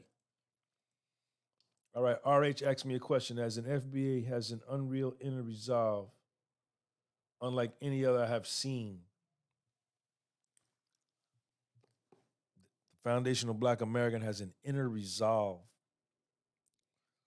an ability to come back, an ability to persist, an ability to persist and persevere through obstacles, to have determination. Yeah, this nigga said workplace discrimination. Get your ass up out of here, man. We talking about some deep issues. You talking about wokeism, and get off my channel, man. It's your fake profile.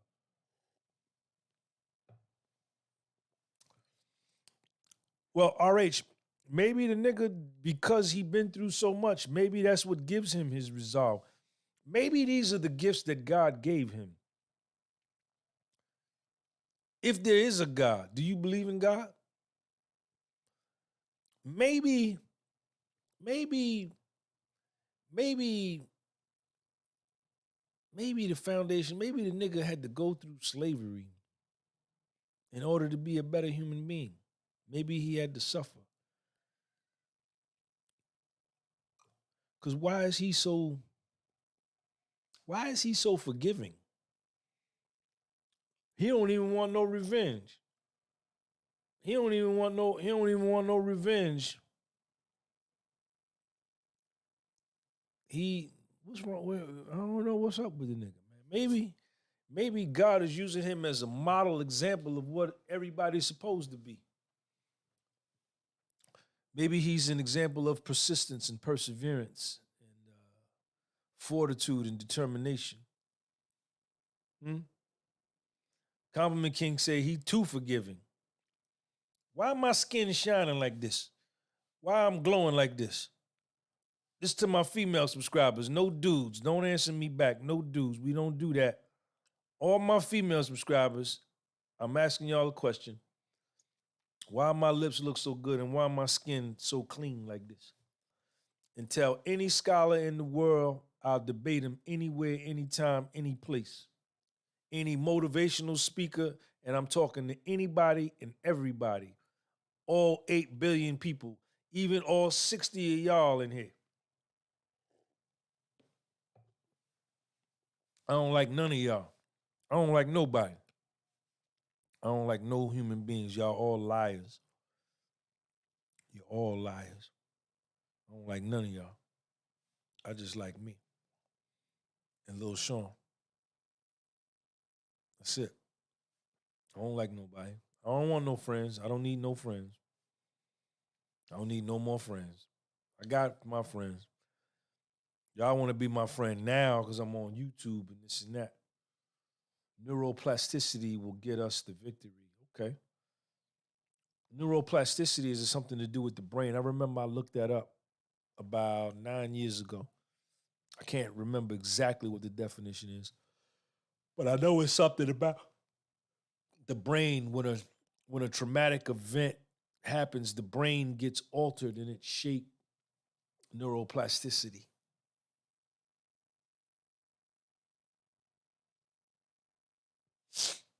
Sean, come here.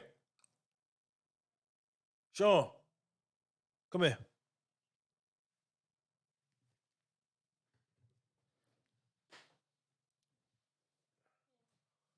Go to sleep, nigga. You trying to stay up. You ready? Look at your eyes red.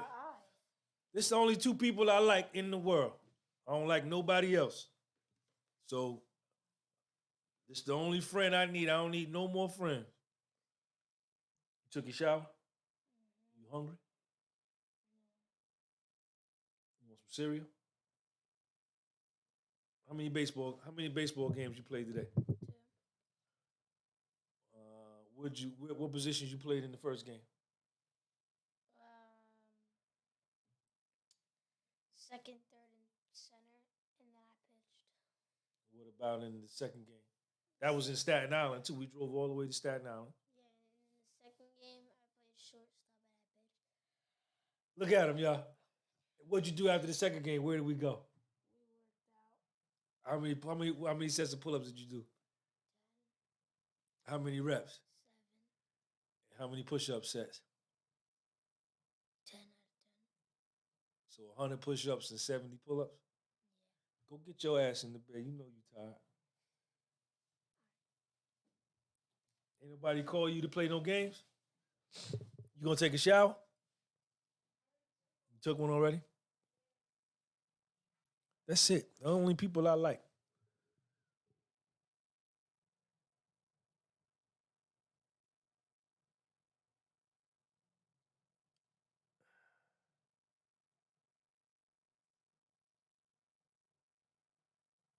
Compliment King, thanks for asking. He's doing better in his school.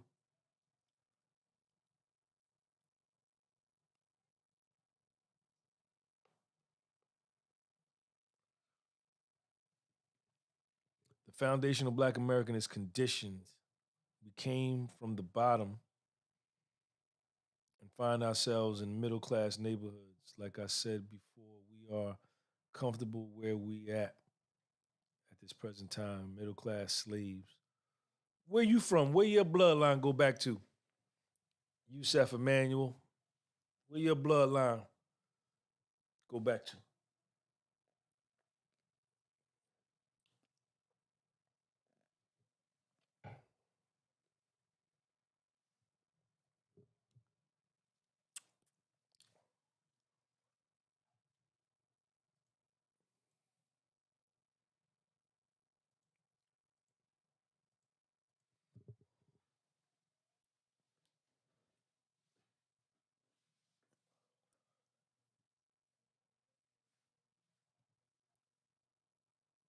There go my man Kieran Kennedy. Kieran Kennedy. Let me see. What's up, Sean? What's up, Chad? I just got in.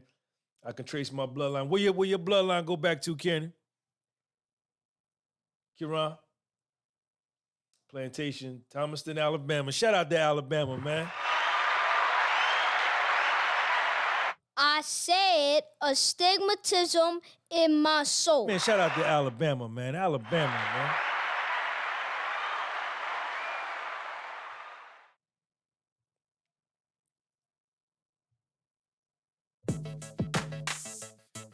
Go buy my new song, man. It's the beat right here, man. Thomaston, Alabama in the building. Kieran. And I got to tell you, Kieran bought a hoodie with soul. $325. Philadelphia in the building. Kieran, I went and ordered your hoodie last week. It's on the way, kid. Thank you for your support, man.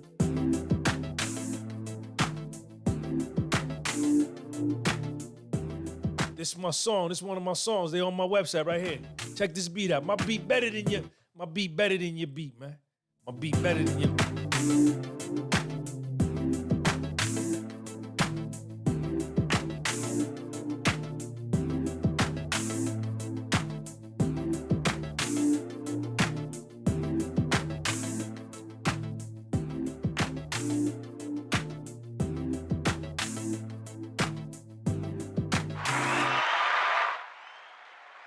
Hey, Karan, man, you got to add something to the topic tonight, man, to the debate. I know you came in late. Shout out to Karan Kennedy. Karan, we need you to add something. Are foundational Black Americans different from other Blacks? How and why?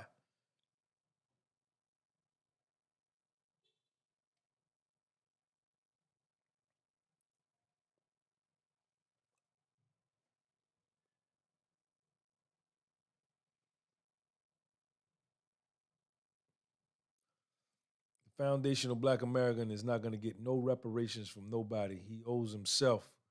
The United States government, the white man, or whatever you want to call it, doesn't owe the nigga no more than what the nigga owes himself. He owes himself more than what anybody could ever give him.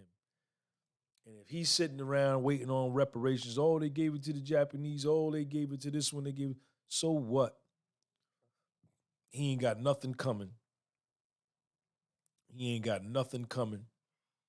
And if you a sucker waiting around, if you a foundational Black American sucker waiting around for another man to give you what you're supposed to be able to go out into this world and create on your own, then you really a true sucker.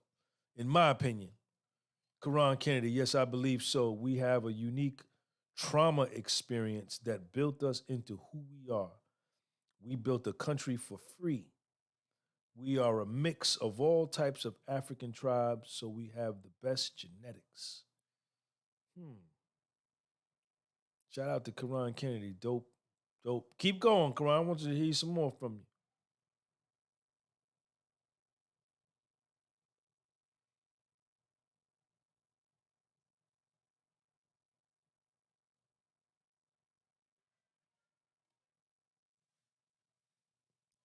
Dope comment. Yes, I believe so. We have a unique trauma experience that built us into who we are. Valnita, I see you. I said astigmatism in my soul. Yes. Love being Black V, I see you. We have a unique trauma experience that built us into who we are. We built a country for free. We're a mix of all types of African tribes, so we have the best genetics. Well, we kind of touched on the genetics before. The hell is that? Hold on, y'all. The hell is that in my the hell was that in my smoothie, man? Well, that was a piece of fruit, man. We putting that in my smoothie. My smoothie the best, man. My smoothie tastes better than your smoothie. We talked about the genetics before, man. And we talked about, you got to go back and watch. I don't want to get back into it. We talked about how foundational Black Americans were bred as, when we were slaves, we were bred as animals. However, we have been conditioned and gotten soft. The world is scared of us and has mentally enslaved us. We have gotten comfortable being stepped on. We rely on hope.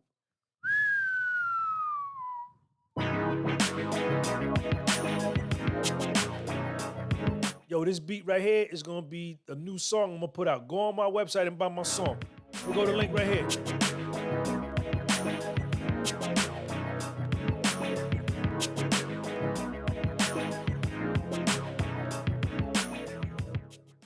All right, so Karan Kennedy, however we have been conditioned and gotten soft, the world is scared of us and has mentally enslaved us.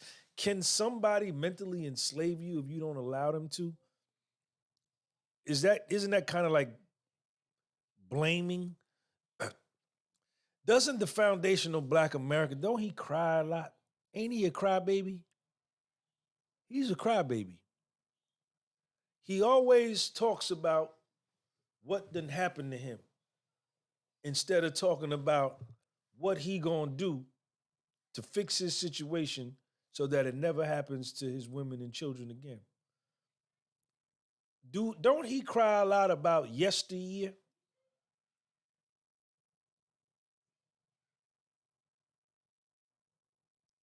Isn't he collectively?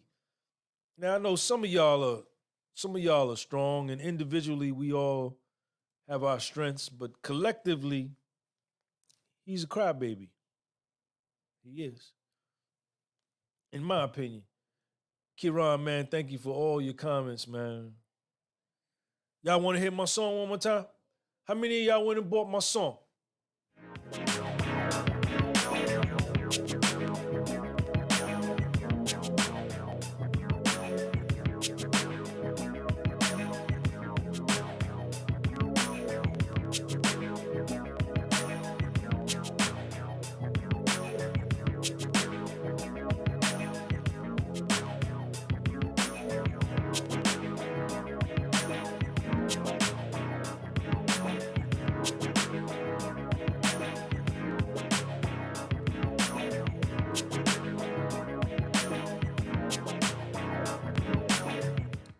All right, man, I'm tired, man. I've been on here 2 hours messing around with y'all. I want to give a shout out to everybody, man.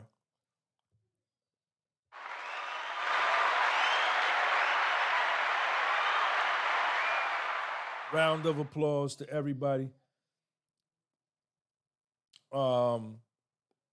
Think of some other topics we could talk about. You know, this is a scholarly debate. This is a scholar's debate.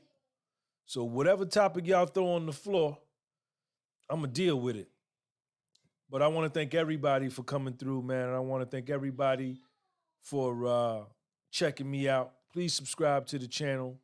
Follow me on my Instagram. Follow me on my other YouTube channel, Sean G Motivation. Go on my website and buy something. Buy a hoodie for $325. Your money, you got tall money? You got tall dollars or you got short dollars? If you on welfare or Section 8 or, you know what I mean, food stamps or something like that, you're not going to be able to afford none of my merch. All my merch is expensive.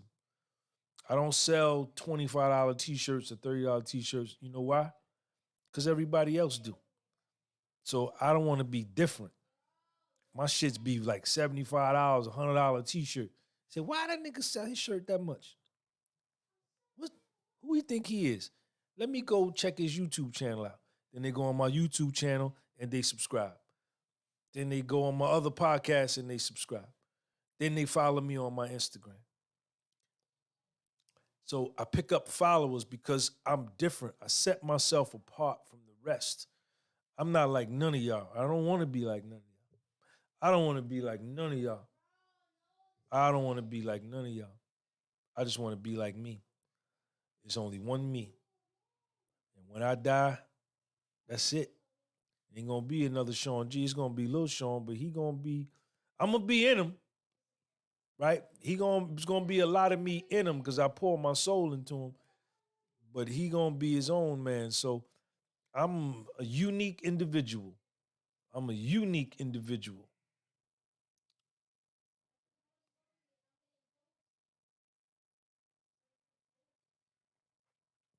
Is it important for African Americans? What is African Americans? I don't know what that means. That's such a soft term to embrace aspects of African culture and apply it to life here in America. Why would we apply some shit that we didn't grow up as? We got to apply what we know. They want to be like us. All the other blacks in the world want to be like us. So why would we take something they got and try to apply it here? This is my opinion. This is my opinion. I don't want to take nobody else's stuff and apply it to my life. I got the best culture. I got the best culture. I want to listen to some Aretha Franklin. You understand? I want to listen to some Aretha Franklin, some Marvin Gaye, some Stevie Wonder, some Jackson 5, James Brown. I want to watch Soul Train and Fat Albert and the Cosby Kids, man, in the Jackson 5 cartoon. And I want to watch Sanford and Son, Good Times, and the Jeffersons, man. I love my own culture. I don't want nobody else's culture. No, that's just me. You can do whatever you want to do. I don't care what you do. It's your life. You live it the way you want to live it. That's right. I'm gonna have me some hog maws and chitlins. You understand? Some smoked neck bone in my collard greens. Pork smoked neck bones in my collard greens. Yes, I do. Yes, I do. And some pork bacon in the morning. You got the goddamn bacon cooking. You frying you some eggs with the grits. Shit.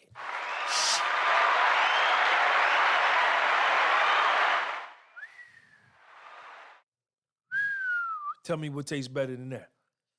Tell me what tastes better than that. Nothing, man. Hot sauce. I don't like hot sauce on my collard greens, man. Put some vinegar. I need the smoked neck bone in there. You understand? And the smoked neck bone be cooked so tender it fall off the bone. That the meat be all in the collard green and the bone be in there. And then you scoop in there and put some on your plate. You say, where the vinegar at? Get the vinegar, put some vinegar on it. Let me get some of that macaroni and cheese. But not the Kraft macaroni and cheese that you get in aisle 7 at the supermarket. That macaroni and cheese that your mother made in that big pan. You know, that big pan? And then she put the macaroni in the oven and the top kernels be burnt. They be black. They burn them. That macaroni and cheese and then some goddamn pig feet, some black-eyed peas, and some cornbread. That nasty cornbread, not that sweet Jif cornbread that tastes like a cupcake or a Twinkie. I'm talking about that nasty cornbread that don't have no taste. That you feel like you go plow a mule when you get finished eating it. Yeah. I don't want nobody else's food. Don't nobody make food. I eat a lot of different foods from a lot of different people. I love Italian food. I eat Polish food. I eat Jamaican food. I eat a bunch of different foods, Spanish food. But can't no food satisfy me like no soul food, man. It ain't even close. It ain't even close, man. Then you have some tea. Now, if you got some fried chicken now I need a bunch of hot sauce on my fried chicken or some pork chops. Or you put the pork chops smothered with the gravy and the gravy on the white rice, put some black pepper on there. See, you eat that. You eat that. Man, you can run 15 miles, no problem. You go work all day. All right, y'all. These headphones are squeezing my ears. Let me get up out of here. I want to thank everybody for coming. Join the channel membership, man. The link is underneath. Shout out to 1391 Ray.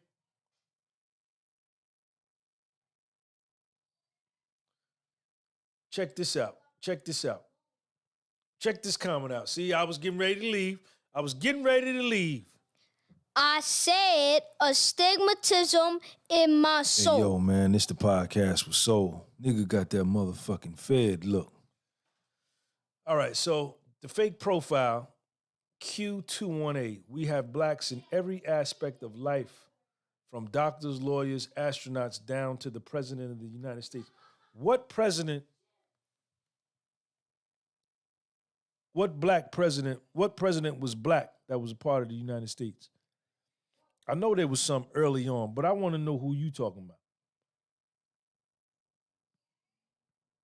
Shout out to my man Rome. He said African food is the best. Shout out to the African food.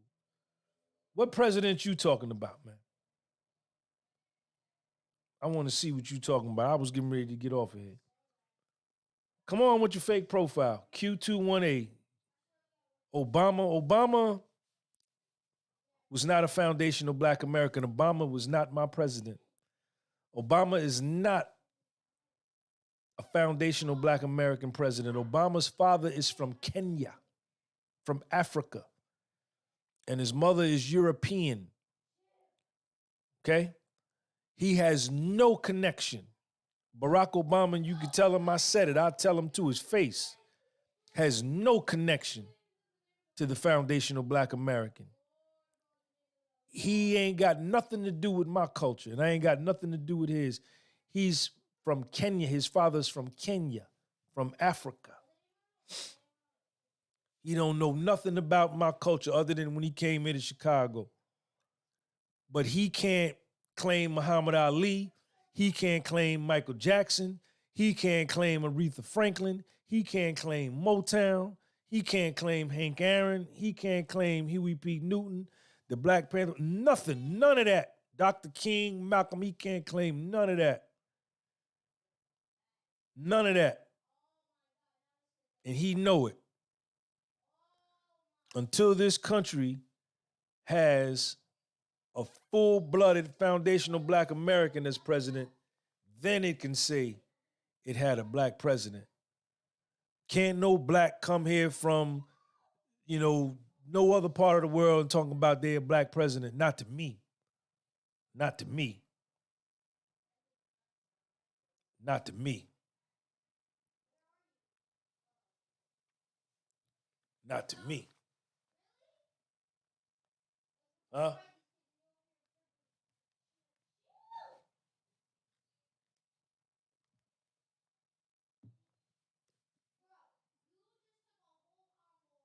Barack Obama ain't got no more connection to a foundational black American culture than somebody out of Budapest, Hungary, or someone out of Bangladesh. Ain't neither one of them got nothing in common with the foundational black American. Now, tell me when I'm wrong. Tell me when I'm wrong. Tell me when I'm wrong. Tell me when I'm wrong. It ain't even about what side he chose. He just ain't from my culture. He's not. His bloodline does not go back to Florida, Georgia, South Carolina, North Carolina, Kentucky, Arkansas, Oklahoma, Texas. None of the slave holdings that his bloodline goes back to Kenya and to wherever his mother's from. Ain't no diss on him. I don't know the man. I got no opinion on the man. but he ain't my people. He ain't no foundational Black American.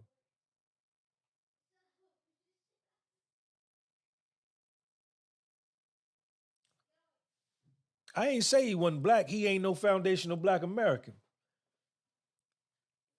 You must not be one either.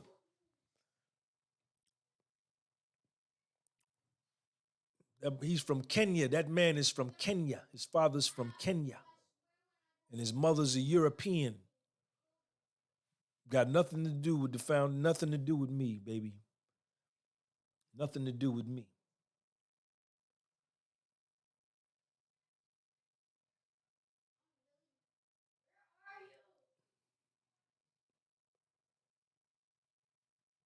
He ain't got no connection to James Brown. None.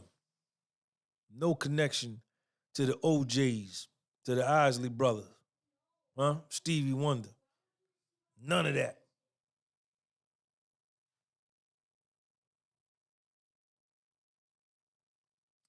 We're not even gonna respond to this dude no more because he's talking crazy now. I read his book when I was in prison, Dreams of My Father. It's a good book. I read Obama's book, Dreams of My Father, when I was in prison. It was a good book, so I know his history. Get your ass up out of here, man, before I have somebody hit you with the wrench. All right, y'all, let me get up out of here, man. I appreciate everybody coming through. Hit me on my DM on my Instagram if you got a topic you want me to touch on. I want to make this like an ongoing show. And that's why he was raised in Hawaii. I want to make this an ongoing show. We debate different topics. It don't always have to be about race. It could be about whatever. One thing about being a scholar, you should be able to talk about anything. You should be able to touch on any topic. And I'm talking to anybody, any scholar that comes along and sees this video. If you think you can get down with me, set it up, baby. Anywhere, anytime. Sean G. I'm out. Peace. Life is like a movie and we in it and we in it. We all made the league and we did it and we did it. It's all about that action. Keep it moving, keep it moving. Pursue your dreams, that's how you do it. Yeah. Life is like a movie and we in it and we in it. We all made the league and we did it and we did it. It's all about that action. Keep it moving, keep it moving. Macatoni. That's how Macatoni, New Zealand. it all starts. With a statement. Next step. Macatoni. Is visualization. Step 3. Continue affirmations. Accompanied by faith. All based in action, moving in the direction of the damn thing. Don't let nothing get in your way doing the damn thing. When it seems like all this fail, keep your mind focused, moving so you don't fail. Cause it's easy to stop, hard as ever to keep going. So many failures, why should I keep going? I got vision, therefore I see it finish. Only way to do